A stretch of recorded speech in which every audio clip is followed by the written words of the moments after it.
ஆண்டவராக இயேசு கிறிஸ்துவின் நாமத்தினாலே உங்களுக்கு அன்பின் நல்வாழ்த்துக்களை தெரிவித்துக் கொள்கிறேன். ஆண்டவராக இயேசு உங்களை ஆசீர்வதிப்பாராக, சமாதானத்தால் சந்தோஷத்தால் நிரப்புவாராக. அன்பான கர்த்தருடைய பிள்ளைகளை, தொடர்ந்து நாங்கள் ஆண்டவருடைய வார்த்தை உங்களுக்காக ஒவ்வொரு நாளும் பல சிரமங்களுக்கு இடையில் பல மிகுந்த சிரமத்தோடு மிகுந்த அர்ப்பணிப்போடு இந்த வார்த்தையை நாங்கள் உங்களுக்கு ஒளிபரப்பு செய்து கொண்டிருக்கிறோம்.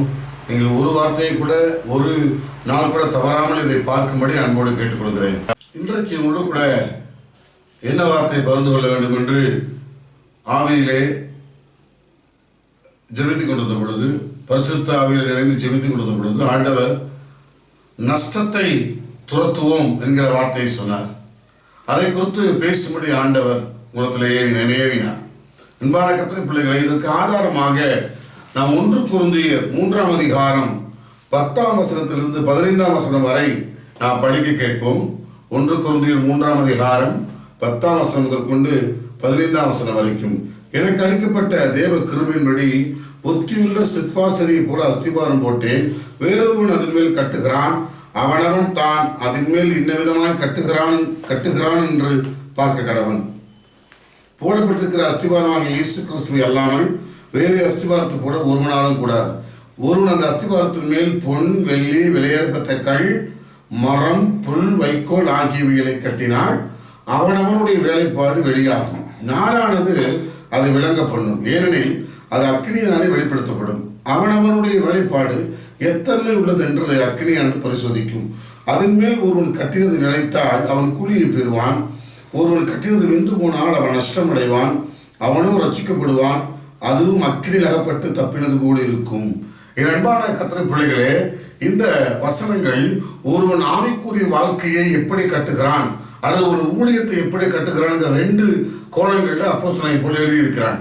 நம்முடைய ஆவிக்குரிய வாழ்க்கை ஊழியம் விலையேற பெற்ற கற்களை கொண்டு கட்டப்படுகிறதா அல்லது பொன் வெள்ளியை கொண்டு கட்டப்படுகிறதா, புல், மரம், வைக்கோல் எந்த பொருளை கொண்டு?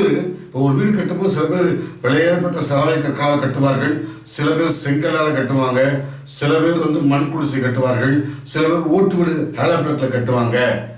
அதை போல உங்கள் ஆவிக்குரிய வாழ்க்கையை நீங்கள் எத்தனையில் கட்டுகிறீர்கள்? எப்படிப்பட்ட கற்களால், எப்படிப்பட்ட பலத்தால், எப்படிப்பட்ட காரியங்களால் கட்டுகிறீர்கள் என்பதை குறித்து இங்கே பவுல் சொல்றான். அதே போல ஊழியத்தையும் அப்படித்தான். நீ ஊழியத்தை எப்படி கட்டிக்கொண்டு வருகிறீர்கள்? சிலருடைய ஊழியம் நின்று போயிடுது, சில பேர் ஊழியம் பதில் இல்லாமல் போயிடுது, சில பேர் ஊழியத்தில் ரிசல்ட் இல்லாமல் போகுது, சிலருடைய அதே போல ஆவிக்குரிய வாழ்க்கை, சிலருடைய ஆவிக்குரிய வாழ்க்கை பிரகாசிக்கிறது இல்லை, வெறும் சோதனையும் துக்கமும் கஷ்டமுமாவே போய் சோர்ந்து பின்வாங்கி போய்விடுகிறார்கள். ஆகையினாலே இந்த இடத்துல அப்போஸ்தலன் பவுல் என்ன சொல்கிறான்? உங்கள் ஆவிக்குரிய வாழ்க்கையோ ஊழியத்தையோ எப்படிப்பட்ட விதமாய் கட்டுகிறீர்கள்? விலையேற பெற்ற கற்களை போல நல்லா அபிஷேகத்தில் நிறைஞ்சி வசனத்தோடு கட்டுறீங்களா? பொன், வெள்ளி நல்ல தேவனுக்காய் பாடுபட்டு தேவனுக்காய் உழைத்து அப்படி நல்ல உங்கள் ஆவிக்குரிய வாழ்க்கை உழைத்து கட்டுறீங்களா? அல்லது நார்மலாக வர்றது வரட்டும்ப்பா, நம்ம முடிஞ்ச வரைக்கும் செய்வோம் அப்படிங்கிற மரம் வெள்ளி மாதிரி கட்டுறீங்களா? உங்களுடைய ஆவிக்குரிய வாழ்க்கை எத்தன்மை உள்ளதாக இருக்கிறது? உங்களுடைய ஆவிக்குரிய ஊழியங்கள் எத்தன்மை உள்ளதாக இருக்கிறது அப்படிங்கிறது ரொம்ப ரொம்ப முக்கியம். அதைத்தான் இங்கே சொல்கிறேன். அது சோதனையின் போது வெளிப்படுத்தப்படும். அதில் நிறைய பேர் நஷ்டப்பட்டு விடுவார்கள். அன்பான கர்த்தருடைய பிள்ளைகள், ஆவிக்குரிய வாழ்க்கையிலையோ ஊழியத்திலேயோ நல்ல கவனிங்க, நஷ்டம் வரக்கூடாது. உலக வாழ்க்கையில் நஷ்டம் வரதை விடுங்க, அதை கர்த்தர் பார்த்துக்கொள்வார், சரி செய்து விடலாம். ஆவிக்குரிய வாழ்க்கையில் நஷ்டம் வந்தால் அது கஷ்டம். ஒருவன் பின்வாங்கி போவானால் என் ஆத்மா அவனில் பிரியமாகிறாது அப்படிங்கிறார் ஆண்டவர். கலப்பை மேல் கை வைத்துட்டு பின்னிட்டு பார்க்கிற எவனும் திரு ராஜ்யத்துக்கு தகுதி உள்ளவன் அல்ல. மத்தேயு 16:26 சொல்றார், மனிதன் உலகம் முழுவதையும் ஆதாயப்படுத்தினாலும் தன் ஜீவனை நஷ்டப்படுத்தினாள் அவனுக்கு என்ன லாபம்? அதனால கவனிங்க, ஆவிக்குரிய நஷ்டம் மட்டும் வராம பார்த்துக்கணும். நிறைய பேர் ஆவிக்குரிய நஷ்டங்களை குறித்து பெருசா எடுத்துக்கிறது இல்லை. ஆவிக்குரிய நஷ்டங்களை குறித்து நீங்க கவனமாயிருங்கள். அன்பானவர்களே, இன்னைக்கு கிறிஸ்தவ திருச்சபைகளிலே, ஆவிக்குரிய வாழ்க்கையிலே, ஊழியங்களிலே இந்த நஷ்டம் என்கிற பகுதியை குறித்து யோசிக்கிறதே இல்லை. நல்ல கவனிங்க, பழைய ஏற்பாட்டில் பரிசுத்தவான்கள் சின்ன ஆவிக்குரிய நஷ்டம் வந்தா கூட அது பெருசா எடுத்துக்கிட்டாங்க. 32 பேர் செத்து போனாலும் ஒரு நாள் முழுவதும் குப்பார் விழுந்து கிடந்து யோசுவா கதறான். அந்த சின்ன நஷ்டத்தை ஏற்றுக்க முடியல, இந்த சின்ன தோல்வியை ஏற்றுக்கொள்ள முடியல, சின்ன நஷ்டத்தை ஏற்றுக்கொள்ள முடியல. நாள் முழுவதும் குப்பாரை விழுந்து ஜெபிக்கிறான். கர்த்தர் கேட்கிறார், ஏன் விழுந்து கிடக்கிற? அதை சரி செய்கிறார்கள். ஆவிக்குரிய நஷ்டத்தை குறித்து நாம் கவலைப்படுறதே இல்லை. இதை கேட்டுக்கொண்டிருக்கிற கர்த்தருடைய பிள்ளைகளை, சில ஊழியரை பார்த்துருக்கு, ஒரு ஆத்மா தானே வரல, வந்தா வராட்டினா போறான், பிதா நடந்த நாட்டெல்லாம் வேரோடு பிடுங்கப்படும் அப்படிங்கிறாங்க. அதே போல நீங்க ஜெபிச்சு பதில் வரல, சரி வரல, கதை சித்தம் இல்லை போருக்கு, ஏன் வரல, எதனால வரல, இந்த ஜெபத்துக்கு பதில் வராதுக்கு என்ன காரணம்? அந்த எத்தனை நாள் ஜெபம் பண்ணியிருப்போம், அந்த நஷ்டங்களை பாருங்க. நாட்கள் போனால் திரும்ப வராது, காலங்கள் போனால் திரும்ப வராது. என் அன்பான கர்த்தருடைய பிள்ளைகளே, நான் ஆகாயத்தை அடிக்கிறவனாய் சிரமம் பண்ணேன்னு அப்போஸ்தலன் பவுல் சொல்றான். ஆவிக்குரிய நஷ்டம் வரவிடாமல் பார்த்துக் கொள்ளுங்கள், அது ரொம்ப ரொம்ப ரொம்ப முக்கியம். இதை கேட்டுக்கொண்டிருக்கிற கர்த்தருடைய பிள்ளைகளே, வேதம் சொல்லுகிறது, தன்னிடத்துக்கு மழை தண்ணி பேஞ்ச தன் நிலத்துல மழை தண்ணி பேஞ்சி அதை அந்த நிலம் குடிச்சிட்டு அது பயிர் கொடுத்தா, விதைக்கிறவங்க ஏற்ற விதையை கொடுத்தா அது தேவனான அந்த நிலம் ஆசீர்வாதம் பெறும். தண்ணியை குடிச்சிட்டு விதைக்கிற விவசாயி கொடுக்கறதெல்லாம் சாப்பிட்டு அந்த நிலம் சரியான விளைவு கொடுக்கறது சபிக்கப்படும். இதை கேட்டுக்கொண்டிருக்கிற கர்த்தருடைய பிள்ளைகளே, ஆவிக்குரிய நஷ்டம் வராதபடி நீங்கள் மிகுந்த கவனமாக இருக்க வேண்டும். இன்னைக்கு ஆவிக்குரிய நஷ்டத்தை நாமே ஏற்படுத்துகிறோம். ஆவிக்குரிய நஷ்டம் வரத்துக்கு மிகப்பெரிய காரணம், அன்பான கர்த்தருடைய பிள்ளைகளே, நிறைய நம்முடைய அவிசுவாசம், நிறைய நம்முடைய அவிசுவாச வார்த்தைகள். இதில் ரொம்ப கவனமாக இன்னைக்கு இந்த ஆவிக்குரிய நஷ்டத்தை எப்படி துரத்துறது? அன்பான கர்த்தருடைய பிள்ளை, நிறைய சோர்ந்து போயிடும். ஏன் சோர்வு வருது? ஆவிக்குரிய நஷ்டம். நான் ஜோம் பண்ணி பார்த்தேன், அவன் சொல்லி பார்த்தேன். ஆவிக்குரிய நஷ்டங்கள், நீங்கள் ரொம்ப கவனமாக இருக்கணும். நிறைய பேர் இயேசுவை அற்புதங்களை பெற்றுக்கொண்டு இயேசுவை தெரிந்து கொண்டு கொஞ்சம் காலத்தில் டக்குன்னு பின்வாங்கி போயிடுவாங்க. அது கேட்கும்போது ரொம்ப வேதனையாக இருக்கும். ஜனங்கள் பின்வாங்கி போகும்போது அது எவ்வளோ பெரிய ஆவிக்குரிய நஷ்டம்.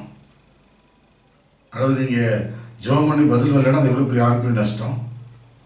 அன்பான கர்த்தருடைய பிள்ளைகளே, ஆவிக்குரிய நஷ்டம் மட்டும் வராமல் நீங்கள் பார்த்துக்கொள்ள வேண்டும். இந்த ஆவிக்குரிய நஷ்டம் அதை துரத்தணும், அது ரொம்ப முக்கியம். இதை குறித்து பவுல் என்ன சொல்கிறான், சில விஷயங்களை சொல்கிறான், நம்ம பார்க்கலாம். இந்த ஆவிக்குரிய நஷ்டம் பாருங்க, யூதாசுடைய வாழ்க்கையில் அவ்வளவு கர்த்தரோடு இருந்து தன் ஆத்துமா நஷ்டப்படுத்திட்டான். மிகப்பெரிய ஆவிக்குரிய நஷ்டம். அவன் நரகத்துக்கு போயிட்டான், வாழ்க்கை வீணா போச்சு. இந்த ஆவிக்குரிய நஷ்டங்கள் வராதபடி துரத்தணும். ஆவிக்குரிய லாபத்தை குறித்து கவனமாக இருங்க. ஆவிக்குரிய லாபத்தை குறித்து ரொம்ப கவனமாக இருங்க. ஆவிக்குரிய லாபத்தை தேடுங்க. ஆண்டவர்கிட்ட கேளுங்க, ஆண்டவரே எனக்கு கூட ஆத்மாக்களை தாங்க, இவ்வளோ நாள் இருக்கிறாங்க, கத்திர சண்டை போடுங்க. எப்படி ஒருத்தன் கம்பெனியில் உழைச்சிட்டு சம்பளத்துக்காக சண்டை போடுறா கூட ஆண்டவர்கிட்ட சண்டை போடுங்க. ஆவிக்குரிய லாபம் ரொம்ப முக்கியம். இன்னைக்கு இந்த ஆவிக்குரிய நஷ்டத்தை எப்படி துரத்துறதுன்னு பார்க்கலாம். வாசிக்கலாம். முதலாவது, இந்த ஆவிக்குரிய நஷ்டத்தை எப்படி துரத்துறது அப்படின்னு சொல்லும் பொழுது, அன்பான கர்த்தருடைய கலாத்தியர் 2:2 நாம் வாசிப்போம். கலாத்தியர் எழுதப்பட்ட நிருபம் 2ஆம் அதிகாரம் 2ஆம் வசனத்தை நான் வாசிக்கிறேன். நான் தேவ அறிவிப்பினாலே போய் புறஜாதிகளுக்கு நான் பிரசங்கிக்கிற சுவிசேஷத்தை அவருக்கு விவரித்து காண்பித்தேன். ஆயினும் நான் ஓடினதும் வீணாகாதபடிக்கு, நஷ்டமாகாதபடிக்கு எண்ணிக்கை உள்ளவர்களுக்கே தனிமையாக விவரித்து காண்பித்தேன் அப்படிங்கிற பவுல். அதாவது திட்டமிட்ட ஆவிக்குரிய ஓட்டம். கவனிங்க, திட்டமிட்ட ஆவிக்குரிய ஓட்டம். உங்க ஆவிக்குரிய ஓட்டம் அது ஊழியமா இருக்கலாம், ஆவிக்குரிய ஓட்டமாக இருக்கலாம், ஆவிக்குரிய வாழ்க்கை இருக்கலாம். ஸோ அது திட்டமிடுதல் ரொம்ப முக்கியம். பிதாமணர் தன்னுடைய ஆயுதத்தில் எல்லாத்தையும் திட்டமிட்டு வைத்திருக்கிறார். எல்லாத்தையும் அவர் பிளான் பண்ணி தான் செய்கிறார், சும்மா செய்யறதில்லை. எல்லாத்தையும் ஆண்டவர் திட்டமிட்டு இருக்கிறார். அந்த திட்டத்தின்படியே நடக்கிறது. அன்பான கர்த்தருடைய பிள்ளைகளே, நீங்க நஷ்டம் வரக்கூடாது அப்படின்னா நீங்க திட்டமிட்ட ஆவிக்குரிய ஓட்டத்தை ஓட வேண்டும். ஒரு அரசாங்கம் இயங்குதுன்னா ஒவ்வொரு டிபார்ட்மெண்ட்டும் அவங்க நிறைய திட்டங்கள் தீட்டுகிறார்கள். அந்த ரூல்ஸ் அண்ட் ரெகுலேஷன் அந்த கரெக்டாக போகுது. இன்றைக்கு அநேக நம்ம ஆவிக்குரிய வாழ்க்கை திட்டமிடுறது இல்லை. சில பேர் சொல்லுவாங்க தெரியுமா உங்களுக்கு, டைம் இருந்தால் ஜெபம் பண்ணுவாங்க, டைம் இருந்தால் பைபிள் படிப்பாங்க, டைம் இருந்தால் சீக்கிரம் வந்துடுவாங்க. ஆவிக்குரிய வாழ்க்கையில் திட்டமிட வேண்டும். ஒரு நாளைக்கு இவ்வளோ நேரம் ஜெபிப்பேன், ஒரு நாளைக்கு இத்தனை அதிகாரம் வாசிப்பேன், ஒரு நாளைக்கு இத்தனை ஆவிக்குரிய பாடலை பாடி ஆண்டவர் நாமத்தை பயன்படுத்துவேன், வாரத்தில் இத்தனை ஃபாஸ்டிங் போடுவேன், மாதத்தில் இத்தனை ஊழியத்தை நான் செய்வேன், இந்த வருஷத்தில் இத்தனை மாதிரி பைபிள் படித்து முடிப்பேன், நான் ஒரு நாளைக்கு இவ்வளோ நேரம் அந்நிய பாஷை பேசுவேன். நீங்கள் ஆவிக்குரிய வழக்கத்தை திட்டமிட வேண்டும், ஊழியர்களை திட்டமிட வேண்டும். ஆண்டவர் சொன்னார், ஒரு கோபுரம் கட்ட மனதாக இருந்து அதை ஆரம்பிச்சுட்டு பாதியில் விட்டு அசிங்கம், முதல்ல அவன் உட்கார்ந்து செல்லும் செலவை கணக்கு பார்க்க கடவன் ஆண்டவர் சொன்னார். செல்லும் செலவை உட்கார்ந்து கணக்கு பார்க்க கடவன் ஆண்டவருக்கு சொல்லியிருக்கிறார்.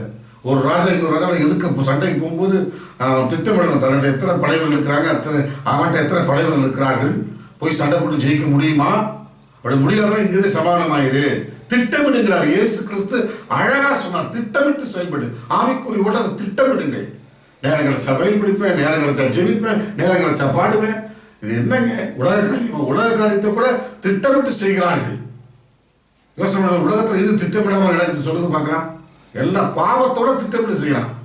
சாயந்தரமான ஒயின்ஷாப் திட்டமிட்டு வச்சிருக்கிறான். யோசனை பண்ணி பாருங்க. இன்னைக்கு நம்ம கர்த்தருடைய பிள்ளைகள் ஆவிக்குரிய வாழ்க்கையை ஊழியர்களை திட்டமிடுவதில்லை. நீங்க ரொம்ப கவனம். அன்பான கர்த்தருடைய பிள்ளைகளே, நீதிமொழிகள் 26:6 சொல்கிறது, மூடன் கையிலே செய்தி அனுப்புகிறவன் தன் காலையிலே தரித்துக்கொண்டு நஷ்டத்தை அடைகிறான். நீதிமொழிகள் எல்லாரும் அதை எடுப்போம். 26ஆம் அதிகாரம் 6ஆம் வசனம். மூடன் கையிலே செய்தி அனுப்புகிறவன் தன் கால்களையே தரித்து கொண்டு நஷ்டத்தை அடைகிறான். அதாவது முட்டாப்பையில நம்பக்கூடாது. திட்டமிட்டு அறிவாளியாவ நல்லவனா, அது பிளானிங், திட்டமிடுதல். அதே போல பாருங்க, 1 கொரிந்தியர் 9:26 பவுல் ரொம்ப அழகா சொல்றான். 1 கொரிந்தியர் 9:26 பவுல் சொல்றத கவனிப்போம். ஆதலால் நான் நிச்சயமில்லாதவனாக ஓடேன், ஆகாயத்தை அடிக்கிறவனாய் சிரமம் பண்ண மாட்டேன். என் ஊழியத்துல, என் ஓட்டத்துல ஒரு பிளானிங் இருக்குங்கிற. அன்பான கர்த்தருடைய பிள்ளைகளே, உங்க ஆவிக்குரிய ஓட்டத்துல ஒரு பிளானிங் இருக்கா? ஒரு திட்டமிடுதல் இருக்கா? அப்படியே நினைச்சா ஓடுறது, நினைச்சா வர்றது, அது மாதிரி இல்லாமல் உங்க ஆவிக்குரிய வாழ்க்கையை, ஊழியத்தை திட்டமிடுங்கள். அப்பொழுது நஷ்டம் வராதபடி கர்த்தர் காத்துக் கொள்வார். ஆவிக்குரிய நஷ்டம் வராது. உங்களுக்கு ஏன் தெரியுமா சோறு வருது? ஆவிக்குரிய லாஸ், ஸ்பிரிச்சுவல் லாஸ். என் ஜபத்துக்கு பதில் வரல, நான் ஓடி ஓடி இனத்தை கண்டேன். நான் உங்களோட ஒரு கேள்வி கேட்கிறேன், நீங்கள் கவனமாக கவனிங்க. இப்போ நீங்கள் திங்கட்கிழமை காலையில் 1 hour ஜெபிச்சிருக்கீங்க. அந்த 1 hour ஜெபிச்சதுக்கான அபிஷேகம் உங்கள் மேலே இறங்கியிருக்கும்ல, பர்சனல் இறங்கியிருக்கும்ல.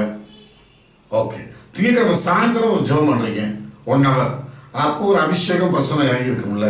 ஓகே, செவ்வாய்க்கிழமை ஃபாஸ்டிங் போட்டு ஜெபிக்கிறீங்க, நல்ல கர்த்தர் ஆராய்ச்சி அந்நிய பாஷை பேசி ஆவியில் உருண்டு வரீங்க, அப்போ ஒரு பிரசன்னம் வல்லமை இறங்கியிருக்கும். ஓகே, புதன்கிழமை அதே மாதிரி ஜெபம் பண்ணுறீங்க. ஆனால் வியாழக்கிழமை காலையில் ஒரு பிரச்சனை வந்து சோர்ந்து போடுறீங்க. அப்போ இந்த 3 நாள் பண்ண ஜெபத்தின் நிலைமை எங்கே போச்சு? அதுதான் ஆவிக்குரிய நஷ்டம். என்ன பாஸ்டர் ஆவிக்குரிய நஷ்டம் சொல்றாருன்னு கவனிக்கிறீங்களா? இது அப்போ அதை எங்கே போச்சு? அது ஏங்க, பேங்க்ல நீங்கள் திங்கட்கிழமை காலையில் 1000 ரூபாய் போடுறீங்க, செவ்வாய்க்கிழமை காலையில் 1000 ரூபாய் போடுறீங்க, புதன்கிழமை காலையில் 1000 ரூபாய் போடுறீங்க, 3000 ரூபாய் இருக்கும். இப்போ ஏடிஎம் போட்டு நீங்கள் 2000 எடுக்கும்போது என்ன வரணும்? 2000 ரூபாய் பணம் வரணும். ஏன்னா நீங்கள் 3000 ரூபாய் போட்டிருக்கீங்க. அதே போல திங்கட்கிழமை 1 hour ஜெபம் இருக்கீங்க, செவ்வாய்க்கிழமை ஜெபம் இருக்கீங்க, புதன்கிழமை ஜெபம் இருக்கீங்க, வியாழக்கிழமை மேலே உங்களுக்கு மேலே என்ன இருக்கணும்? ஒரு அனல் இருக்கணும்ல. ஆனால் இல்லையே, சோர்ந்து போயிட்டீங்களே, உங்களுக்கு ஒரு பயம் வருது. என்ன காரணம்? அது எங்கேயே லூஸ் ஓட்டையில் அந்த அபிஷேகம் போயிடுச்சு, அந்த பிரச்சனத்தை இழந்துட்டீங்க. அதான் ஆண்டு சொல்லுவாங்க, அனலுமின்றி குளிர்மின்றி. இது ஒன்று அனலாரு குளிராரு, அனலுமின்றி குளிர்மின்றி எதிர்ப்பாக இருக்காத. அதுக்கு என்ன அர்த்தம்? போயிடுச்சு, லீக் ஆயிடுச்சு. அன்பான கர்த்தருடைய பிள்ளைகளே, அதான் ஆவிக்குரிய நஷ்டம். அந்த ஆவிக்குரிய நஷ்டம் வரதுக்கு என்ன காரணம்? திட்டமிட்ட ஆவிக்குரிய ஓட்டம் ஓடுங்க, திட்டமிடாத ஆவிக்குரிய ஓட்டம். நினைச்சா வர்றது, நினைச்சா போறது, அந்த மாதிரி இல்லை. ஆவிக்குரிய வாழ்க்கையில ஒரு ஒழுங்கு, சகலம் ஒழுங்கு கிரமமாய் செய்யப்பட கிடவுது. நீ குறைவாக இருக்கும் ஒழுங்குபடுத்த கிரேத்தாத்திகளை விட்டு வந்தனே தீத்துக்கு சொல்றான் பவுல். அன்பான கர்த்தருடைய பிள்ளைகளை, திட்டமிடுங்க. அது ஒழுங்கு, ஒரு பிளான். ஆவிக்குரிய வாழ்க்கையா ஊழியம், இந்த 2 மணி திட்டமிட வேண்டும். உலக வாழ்க்கை திட்டமிடுறது இல்லைங்க. திங்கக்கிழமை காலை வேலைக்கு போகணும், 5 மணிக்கு எந்திரிக்கணும், தண்ணி பிடிக்கணும், துணி துவைச்சு ஊற வைக்கணும், 6 மணிக்கு பால் வாங்கணும், 7:30 மணிக்கு பஸ் பிடிக்கணும், 8 மணிக்கு கம்பெனிக்குள்ள இருக்கணும், 9 மணிக்கு ஆஃபீஸ்க்குள்ள இருக்கணும். நம்ம திட்டமிடுகிறோம். ஆவிக்குரிய வாழ்க்கையை திட்டமிடுறது இல்லை நீங்கள். அதனால தான் நஷ்டத்தை அடைகிறோம். நஷ்டம் தோற்றணும் அப்படின்னா நீங்கள் திட்டமிட்ட ஆவிக்குரிய ஓட்டத்தை ஓட வேண்டும். 2வது நான் சொல்கிறேன், பண ஆசையை வெறுத்தல். ஆவிக்குரிய நஷ்டம் வராமல் இருக்கணும்னா நீங்கள் பண ஆசையை வெறுக்கணும். மத்தேயு 19ஆம் அதிகாரத்தில் ஒரு வாலிபன் ஆண்டவரத்தில் வந்து, நான் நித்திய ஜீவனை சோதத்துக்குள்ள என்ன செய்யணும்னு கேட்குறான். கர்த்தர் சொல்கிறாரு, நீ ஜீவனில் பிரவேசிக்கிறவன கற்பனையில் கைக்குள் அப்படின்னு சொல்லி ஆண்டவர் சொல்கிறார். அவன் கேட்குறான், எவைகளை அப்படின்னு கேட்குறான். உடனே ஆண்டவர் 10 கட்டளை சொல்கிறாரு. அவன் பாருங்க, அந்த 19 மத்தேயு 19 அவன் சொல்கிறான், இந்த கற்பனை சின்ன வயசுலேருந்து நான் என்ன பண்ணுறேன், கை கொண்டிருக்கிறேன். அந்த 19, 20 படிச்சீங்கன்னா அந்த வாலிபன் அவரை நோக்கி, இவங்களை சிறு வயது முதல் கை கொண்டிருக்கிறேன். சின்ன வயசுலேருந்து நான் அதை கை கொண்டிருக்கிறேங்கிறான். நல்லா கவனிங்க, சின்ன வயசுல நான் கை கொண்டிருக்கிறேங்கிறான். அப்போ இன்னும் என்ன குறைவு? இப்போ நீங்கள் இருக்க சொத்தை வித்து ஏழை கொடுத்துரு அப்படின்னு சொன்ன உடனே பாருங்க, 10 கற்பனையை பக்காவாக கை கொண்டவன் சொத்தை வித்து ஏழை கொடுக்க முடியல. பாருங்க, அவன் என்ன பண்ணானா, நான் அந்த வசனத்தை வாசிக்கிறேன். 22-23 மத்தேயு 19ஆம் அதிகாரத்தில் 16லேருந்து வருது. 16லேருந்து நீங்கள் 24 வரைக்கும் படித்து பார்க்கலாம். நான் ஒரு 2 வருஷத்தை மாத்திரம் சொல்கிறேன். மத்தேயு 19ஆம் அதிகாரம் 22-23. அந்த வாலிபன் மிகுந்த ஆஸ்தி உள்ளவனாக இருந்தபடியால் இந்த வார்த்தையை கேட்டபோது துக்கமடைந்தவனாய் போய்விட்டான். நல்ல கவனிங்க, 21 வசனத்தை கர்த்தர் சொன்னாரு, நீ பூரண சர்க்குணனாய் இருக்க விரும்பினால் சொத்தை வித்து ஏழை கொடுத்து என்னை பின்பற்றி வாண்டார். நான் சொல்லட்டுமா, ஒருவேளை இப்படி இருக்கலாம், அவன் சொத்தை வித்து இயேசு பின்பற்றி இருந்தால் யூதாஸுக்கு பதிலாக கூட வந்திருக்கலாம். என்னை பின்பற்றுவான்னு சொன்னார். அவன் அந்த 70 சீசர்ல 12 சீசர் ஒரு ஆளாக மாறி இருக்கலாம். ஆனால் பாருங்க, அவன் துக்கமடைந்தவனாய் போய்விட்டான். அப்பொழுது இயேசு தம்முடைய சீசரை நோக்கி, ஐஸ்வர்யவான்கள் பரலோகத்தில் பிரவேசிப்பது அரிதென்று மெய்யாகவே உங்களுக்கு சொல்லுகிறேன். பண ஆசையை வெறுக்கணும். பண விருப்பம், அப்படியே பணம் பணம் பணம் பணம் பணம் பணம் நமக்கு தேவைதான். பணம் நமக்கு தேவைதான். அது வாழ்க்கை அல்ல, அது ஜீவன் அல்ல. அது ஜீவனத்துக்கு தேவை. ஆவிக்குறி நஷ்டம் வரத்துக்கு காரணம் பணம். கேஎஸ்சி நஷ்டப்பட்டான். எலிசாவுக்கு அப்புறம் வந்திருக்க கேஎஸ்சி குஷ்டரோகியா போயிட்டான். பண ஆசை, பண ஆசை. தேமாய் பரமேஸ்வரன் ஆசீர்வாதத்தை விட்டு போயிட்டாங்க. அப்போ சொன்ன பவுல், அன்பான கர்த்தருடைய பிள்ளைகளே, பணம் 30 வெள்ளிக்காசுக்கு யூதாஸ் வேலை போயிட்டான். அன்பான கர்த்தருடைய பிள்ளைகளே, ஒன்றை நீங்கள் மனதிலே நிறுத்திக் கொள்ளுங்கள்.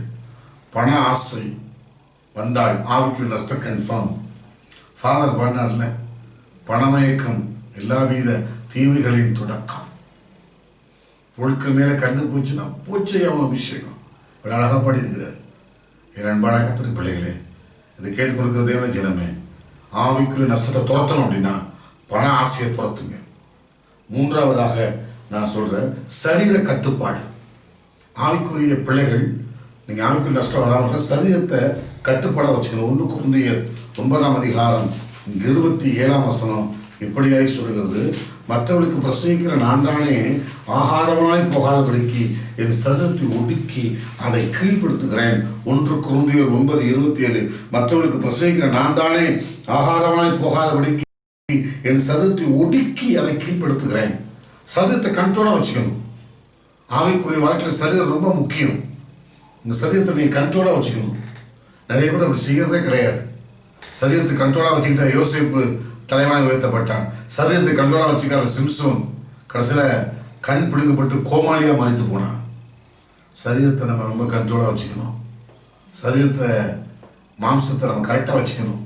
நீங்கள் கேட்டுக்கொண்டிருக்கிற கர்த்தருடைய பிள்ளைகளே, இதை குறித்து நான் ரொம்ப பேச விரும்பலை. உங்கள் மாம்சம் ஜெபிக்க விடாது.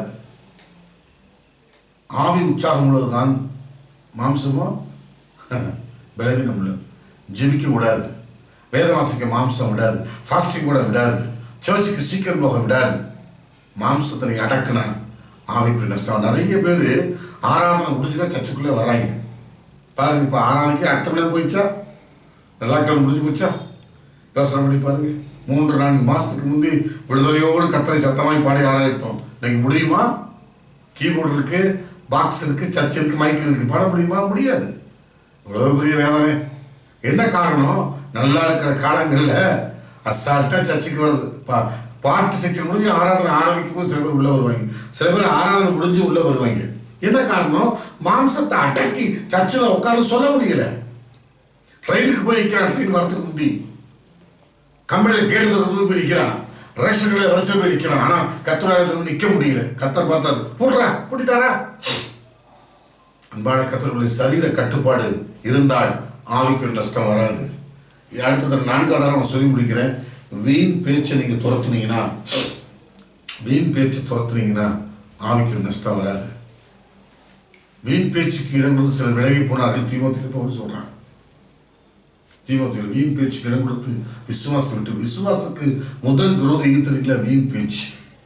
வீண் பேச்சு குறைச்சாலே விசுவாசம் வளர்ந்துருங்க. விசுவாசம் கெட்டு போகிறதுக்கு காரணமே அன்னெசரி டாக், லூஸ் டாக். அது விசுவாசத்துக்கு விரோதி. ரொம்ப தொணத்தனம் பேசுறது, வெட்டித்தனமாக பேசுறது விசுவாசம் செயல்படாது. பேச்ச குறைங்க, விசுவாசம் வளரும். என்பாட கத்திர பிள்ளைகளே, நீதிமொழிகள் 13:2 கூட சொல்லுது. என்ன சொல்லுது? நீதிமொழிகளில் நாவடக்கத்தை பற்றி, பேச்சு குறைவை பற்றி நிறைய சொல்லப்பட்டிருக்கு. நிறைய சொல்லப்பட்டிருக்கு. நீதிமொழி 13 பாருங்க, 13:2. மனுஷன் தன் வாயின் பலனால் நன்மையை புசிப்பான். நல்லதை புசிக்கணும்னா, நஷ்டம் வராமல் நல்லது நடக்கணும்னா வாய் தான், நாவடக்கம். வீண் பேச்சு துரத்துங்க. அதே நீங்கள் 11 படித்து பார்த்தீங்கன்னா ரொம்ப அற்புதமாக இருக்குது. என்னென்னா, செம்மையுடைய ஆசீர்வாதத்தினால் பட்டணம் நடைபெற்றவங்கும் துன்மார்க்குடைய வாயினால் அது இடிந்து விடும். அப்படின்னா என்ன அர்த்தம்? துன்மார்க்க வாயினால் பட்டத்தை இடிக்கலாம், நம்ம வாயினால் பட்டத்தை கட்ட முடியும். நீதியோடைய நாவு சுத்த வெள்ளி, நீதியோடைய நாவு ஜீவ ஊற்று. நீங்கள் நீதிமொழியில் படித்து பாருங்க. நம்முடைய நீதியோடைய உதடுகள் நாவுகளை குறித்து நிறைய சொல்லப்பட்டிருக்கு நாவடக்கத்தை பற்றி. அதே 10ஆம் அதிகாரத்தில் சொல்லப்பட்டிருக்கு. 10:19 சொற்களின் இறுதியில் பாவம் இல்லாமல் போகாது, தன் உதவிகளை அடக்குகிறவனும் புத்திமான். அடுத்த வருஷம் நீதியோட நாவு சுத்த வெள்ளி. நாவை பற்றி நிறைய நீதிமொழிகளில் சாலமோன் எழுதியிருக்கிறான். ஞானத்தை பெற்ற சாலமோன் அதிகமாக எழுதுறது நாவை பற்றி. இரண்டான கர்த்தருடைய பிள்ளைகளே, தேவனுடைய ஜனமே, ஆவிக்குரிய நஷ்டத்தை துரத்தணும் அப்படின்னா திட்டமிட்ட ஆவிக்குரிய ஓட்டம், பணாசியை வெறுத்தல், சரீர கட்டுப்பாடு, வீண் பேச்சு துரத்துதல், நாவடக்கம். இந்த 4 செஞ்சீங்கன்னா நஷ்டத்தை ஈஸியாக துரத்த முடியும். ஆவிக்குரிய நஷ்டம் என்கிற அந்த அபாயத்தை நிறைய பேர் உணர்றது இல்லை. திரும்ப சொல்ல, ரட்சிக்கப்பட்டு 10 வருஷமா ஜெபம் பண்ணுறீங்களே, ஏன் அற்புதம் நடக்கல? ரட்சிக்கப்பட்டு 5 வருஷம் ஆச்சு, ரட்சிக்கப்பட்டு 1 வருஷம் வச்சுப்போம். இந்த 1 வருஷத்துல எவ்வளவு ஜெபம் பண்ணியிருப்பீங்க, எவ்வளவு சர்ச்சுக்கு போயிருப்பீங்க, அந்த வல்லமை பிரசனம் எங்க போச்சு உங்களை விட்டு? அதுதான் ஆவிக்குரிய நஷ்டம். பிசாசு தந்திரமா ஒரு ஓட்டையை போட்டு அவரை கீழே அப்படியே அதை சக் பண்ணிக்கிறான், உறிஞ்சிடறான். நீங்க வறண்ட வாழ்க்கையை வாழ்ந்து கொண்டிருக்கீங்க. இரண்டான கர்த்தருடைய பிள்ளைகளே, ஆவிக்குரிய நஷ்டம் வராதபடி உங்களை காத்துக்கொள்ளுங்கள். கர்த்தர் உங்களை ஆசீர்வதிப்பார். ஜெபிக்கலாமா? பரிசுத்தமுள்ள நல்ல ஆண்டவரே, நஷ்டத்தை துரத்துவோம். எந்த நஷ்டம்? ஆவிக்குரிய நஷ்டத்தை துரத்துவோம். அதுக்கு என்ன செய்யணுங்கிறத சொல்லி கொடுத்தீங்கப்பா. பிள்ளைங்க அதை கேட்டு ஒப்பு கொடுத்து, ஆவிக்குரிய நஷ்டம், உலக நஷ்டம் வந்தால் கூட அதை நீங்கள் மாற்றிடுவீங்க. அது பெரிய விஷயம் இல்லை ஆண்டவரே. உலகம் முழுவதும் ஆதாயப்படுத்திட்டு ஜீவன் நஷ்டப்படுத்தினா ஒன்றுமே இல்லைப்பா. இதை கேட்டுக்கொண்டிருக்கிற பிள்ளைகள் ஒருவருக்கும் ஆவிக்குரிய நஷ்டம் வரவே கூடாது. ஆத்துமா ஈடேற விசுவாசிக்கிறவர்களாய் நீர் வரும்பொழுது ஆண்டவர் சந்தோஷத்தோடு வந்து சேருகிறவர்களாய், ஒரு ஆவிக்குரிய வெற்றி உடையவர்களாய், கிறிஸ்துக்குள் எப்பொழுதும் வெற்றி சிறக்க பண்ணுகிற அந்த ஆசீர்வாதம் எங்களை சூழ்ந்து கொள்ளட்டும். ஆவிக்குரிய நஷ்டங்களை துரத்தட்டும், கண்டுபிடித்து துரத்தட்டும். எச்சரிக்கையாக இருந்து காத்துக்கொள்ளட்டும். இயேசு நாமத்தில் பிதாவே, ஆமென், ஆமென், ஆமென். கர்த்தர் உங்களை ஆசீர்வதிப்பாராக. ஆமென்.